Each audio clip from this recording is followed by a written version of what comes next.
Juan Francisco de la Bodega y Quadra. Juan Francisco de la Bodega y Quadra, May 22, 1743, March 26, 1794, was a Spanish naval officer born in Lima, Peru. Assigned to the Pacific Coast Spanish Naval Department base at San Blas, in the Viceroyalty of New Spain, present-day Mexico, this navigator explored the northwest coast of North America as far north as present-day Alaska. Juan Francisco de la Bodega y Quadra joined the Spanish Naval Academy in Cadiz at 19, and 4 years later, in 1767 was commissioned as an officer of the rank frigate ensign, alferez de fregata. In 1773 he was promoted to ship ensign, alferez de navío, and in 1774 to ship lieutenant, teniente de navío. Parentage. Bodega y Quadra was born in Lima, Peru, to Tomás de la Bodega y de las Llanas of Biscay, Spain and Francisca de Malanido y Losada of Lima, Peru. Her parents were from Bilbao in Spain. His family was of Basque origin. He studied at National University of San Marcos in Lima, Peru. Pacific expeditions. 1775 expedition. In 1775 under the command of Lieutenant Bruno de Heceta, the Spanish explored the Pacific Northwest. This followed the first Spanish expedition by Juan Pérez in 1774, who had failed to reach and claim the upper northwest coast for Spain. The expedition consisted of 2 ships, the Santiago, alias Nueva Galicia, commanded by Heceta himself, and the schooner Sonora, alias Felicidad, also known as Nuestra Señora de Guadalupe, commanded by his second-in-command, Lieutenant Juan Francisco de la Bodega y Quadra. Bodega y Quadra was given the lesser position of second officer on the Sonora despite the fact that he outranked the others. Bodega y Quadra had all the training and qualifications necessary to be considered for a senior officer position, but as a non-Spaniard he was subject to the class prejudice common to Spain and the colonial Americas during that time. So he was passed over for promotions. The Spaniards were given orders to explore the coast and to go ashore so that the newly discovered territories would be recognized as Spanish lands. Most important for the expedition was the identification of colonial Russian settlements. The ships left San Blas, New Spain, on March 16, 1775. Illnesses, scurvy, storms, poor sailing capacities of the Sonora, and other incidents slowed their progress. On July 13, 1775, they reached the vicinity of Point Grenville and Destruction Island in the present-day U.S. state of Washington. While searching for a safe place for the ships to anchor, which was one of the duties of the Sonora, Bodega y Quadra sailed over what is now called Sonora Reef. He immediately realized his mistake and signaled the Santiago to not follow. The wind direction and changing tide trapped the Sonora between Sonora Reef and Point Grenville. The Santiago anchored a few miles to the south, in Grenville Bay. The Sonora attracted the attention of a nearby Quinault village. Many Quinault visited the schooner, trading with the crew and giving gifts of food. Early the next day an armed party from the Santiago went ashore and quickly conducted a possession ceremony, which was observed by some Quinaults. Later that morning, Bodega y Quadra decided to send 6 sailors ashore to collect water and wood. A large number of Quinaults appeared, attacked, and killed the shore party. Bodega y Quadra was unable to help as the party had taken the schooner's only boat. At noon he weighed anchor, hoping to escape the shoals at high tide. Progress was slow as the wind was low and the crew significantly reduced. 9 large canoes carrying about 30 Quinaults carrying bows and shields followed and came alongside the Sonora. They made signs of friendship which Bodega y Quadra rejected. The Quinaults in one of the canoes approached in an attempt to board the Sonora, but once the canoe was in range of the schooner's 2 swivel guns and 3 muskets it was fired upon, killing the greater number of them, according to Bodega's journal. Bodega wanted to avenge his lost sailors, but was overruled by Heceta, who pointed out the expedition had orders to use force only in self-defense. Quinault ethnologists have come up with theories about the sudden attack, one being that the land-claiming ceremony was understood for what it was. Of particular note was the placement of a large cross on the beach. The Quinault would have understood that the erecting of a tall pole with a crossbar during an obviously religious ritual was a symbolically powerful act. Shaken by this disaster, and with most of his crew suffering from scurvy, Heceta decided to return to New Spain, but Bodega y Quadra refused to follow him without having completed the essential mission, which was to locate the Russians. He continued northward on the Sonora and got as far as what is now close to Sitka, Alaska, reaching 59 degrees north latitude on August 15, 1775. Failing to find any Russians, he returned southward. When returning, he made sure that he landed once to claim the coast for Spain.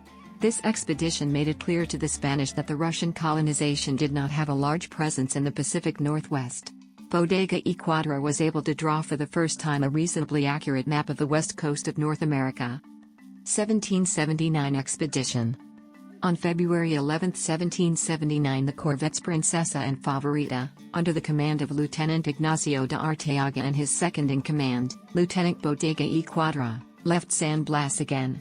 Their mission was to explore the northwest coast, and not to intervene with the assumed English navigators there. They charted every bay and inlet in search of the Northwest Passage, going north to 58 degrees 30 before turning back from Alaska due to bad weather. They completed the complex process begun earlier of claiming the Pacific Northwest for Spain. The expedition anchored in Port Etches, near Prince William Sound. The harbor was given the name Puerto de Santiago on July 23, 1779. The name commemorated St. James, the patron saint of Spain, whose feast day falls on July 25. While the Spaniards were anchored in Port Etches, they performed a formal possession ceremony. All the officers and chaplains went ashore in procession, raised a large cross while cannons and muskets fired salutes. The Te Deum was sung, followed by a litany and prayers. After a sermon was preached, a formal deed of possession was drawn up and signed by the officers and chaplains. The title to Puerto de Santiago was important for years afterward, as it formed the basis of Spain's claim to sovereignty in the North Pacific up to 61 degrees 17 N. In 1780, Bodega y Quadra was promoted to Capitán de Fregata, frigate captain, in recognition of his achievements during the 1779 voyage. Peru. In 1780, Bodega was ordered to sail to the Viceroyalty of Peru in order to acquire quicksilver, mercury, which was required by the Mexican silver mining industry. The supply of quicksilver had fallen sharply because the ships that would normally have delivered it had been diverted elsewhere due to the war with Britain. After many delays, Bodega sailed the old frigate Santiago from San Blas on June 5, 1781. The voyage was plagued by difficulties, such as continually contrary winds and bad weather. The Santiago took on so much water it needed to be careened, but there was no opportunity to do so until in Peru. Bodega finally reached Callao, Peru, on July 18, 1782, 13 months after sailing from San Blas. He soon discovered that there was no surplus quicksilver to be had. The Viceroy of Peru, Agustín de Jauregui, had heard of Bodega's mission before Bodega arrived and decided to expedite matters by sending all the quicksilver he could spare to Acapulco on the merchant ship San Pablo. Wishing not to return without any cargo, Bodega arranged to carry military supplies. The Santiago was careened and many rotten planks were replaced. Bodega sailed from Callao at the end of March 1783, carrying the cargo of military supplies and a number of passengers. The voyage north went smoothly, and Bodega anchored the Santiago at San Blas on June 20, 1783. Spain. Shortly after Bodega's return to San Blas, he received orders to go to Havana, Cuba. There, in 1784, he requested and received permission to travel to Spain, which he did in 1785. He spent 4 mostly discouraging and frustrating years in Spain. However, there were at least 2 positive events. First, the king approved Bodega's promotion to Capitán de Navío, ship captain, on November 15, 1786, the highest naval rank below flag officer ranks. Second, he was knighted by the King of Spain as a full-fledged Knight of the Order of Santiago, the most prestigious of Spain's 4 orders of chivalry. It was very difficult to earn a commission in the Order of Santiago. Bodega had begun the process in 1775. He was finally knighted by the king on April 8, 1788. Commandant of San Blas. At the end of his stay in Spain, Bodega was appointed Commandant of the Naval Department of San Blas. Instructed to select 6 junior officers to serve under him at San Blas, Bodega y Quadra chose Manuel Camper, Ramón Saavedra Giraldez y Ordóñez, Francisco de Eliza, Salvador Fidalgo, Jacinto Camaño, and Salvador Menéndez Valdez. Bodega and these 6 officers sailed to America on the same ship that was carrying the new Viceroy of New Spain, Conde de Revillagigedo. The Viceroy and Bodega arrived to find themselves in the immediate aftermath of the Nootka crisis. They had 2 pressing issues to deal with right away. First, they had to arrange for the release of the British ships, officers, and sailors taken prisoner by Martinez in 1789. Second, they had to respond to the royal order of April 14, 1789, which required that the Spanish establishment at Nootka Sound be maintained. At first neither Revillagigedo nor Bodega knew that Martinez had abandoned Nootka Sound. The royal order thus meant that a new expedition be immediately organized for the purpose of reoccupying, permanently, Nootka Sound. The reoccupation expedition was organized very quickly. The 3 ships, Concepcion, San Carlos, and Princesa Real sailed from San Blas and arrived at Nootka Sound in early April 1790. Francisco de Eliza was appointed commandant. Camper, Fidalgo, and other officers were part of the expedition. The first company of the Free Company of Volunteers of Catalonia, under Pedro de Alberni, sailed with Eliza to garrison the Nootka establishment. The expedition had to be well supplied, not only with cannons and munitions but also with warm clothes, new equipment for the soldiers under Alberni, materials for constructing buildings in Fort San Miguel, thousands of sheets of copper for trading or giving to the indigenous peoples, and numerous other goods. That Bodega y Quadra was able to organize the complicated logistical issues, especially given San Blas's chronically undersupplied and underfunded status, such that the ships sailed within months of Bodega's arrival, was a remarkable achievement. Nootka Sound Commandant Quadra was called as an expert witness in the aftermath of the Nootka crisis at Nootka Sound. In 1789, as the commandant based at San Blas, he sent out several new expeditions of exploration. In 1791 he was appointed Spanish commissioner to negotiate and administer the implementation of the Nootka Conventions at Nootka Sound.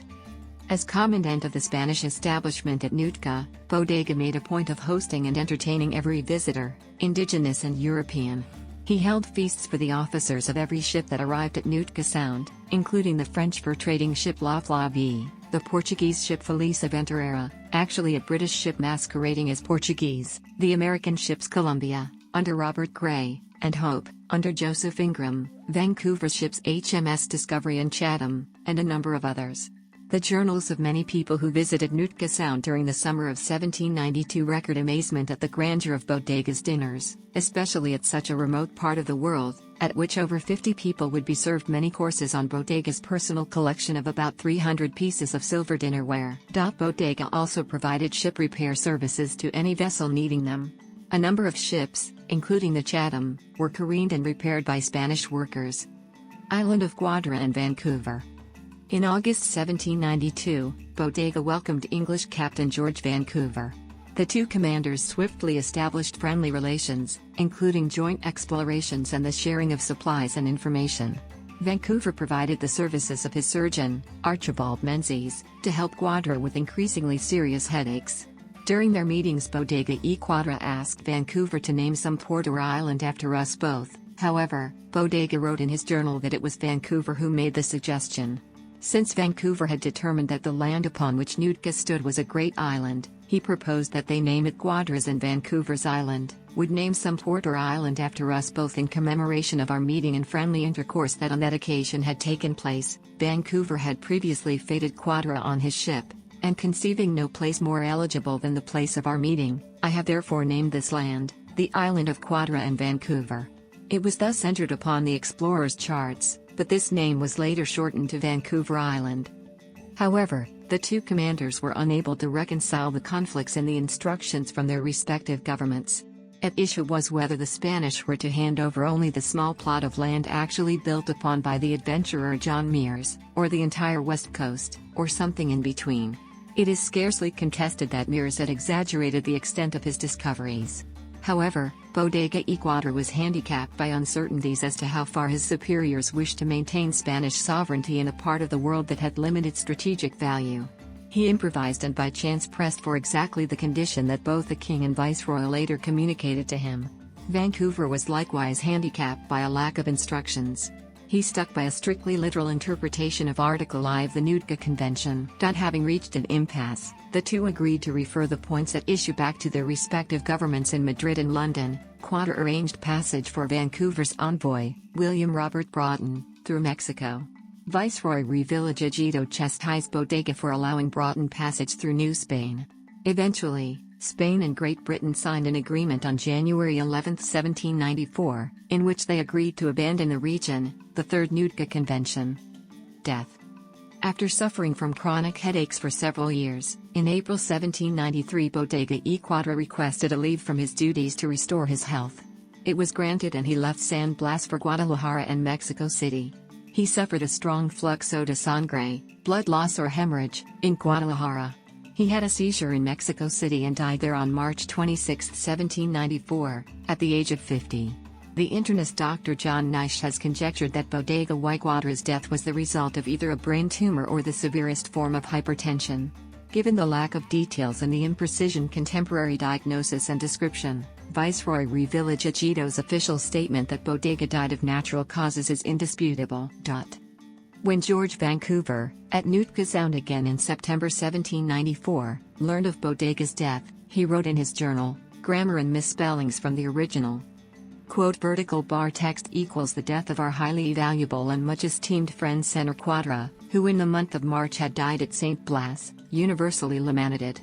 Having endeavored, on a former occasion, to point out the degree of admiration and respect with which the conduct of Senor Quadra toward our little community had impressed us during his life, I cannot refrain, now that he is no more, from rendering that justice to his memory to which it is so amply entitled, by stating that the unexpected melancholy event of his decease operated on the minds of us all, in a way more easily to be imagined than described, and whilst it excited our most grateful acknowledgments, it produced the deepest regret for the loss of a character so amiable, and so truly ornamental to civil society. Legacy. Places named after him. Places he named. Other. Spanish name variations used in the literature.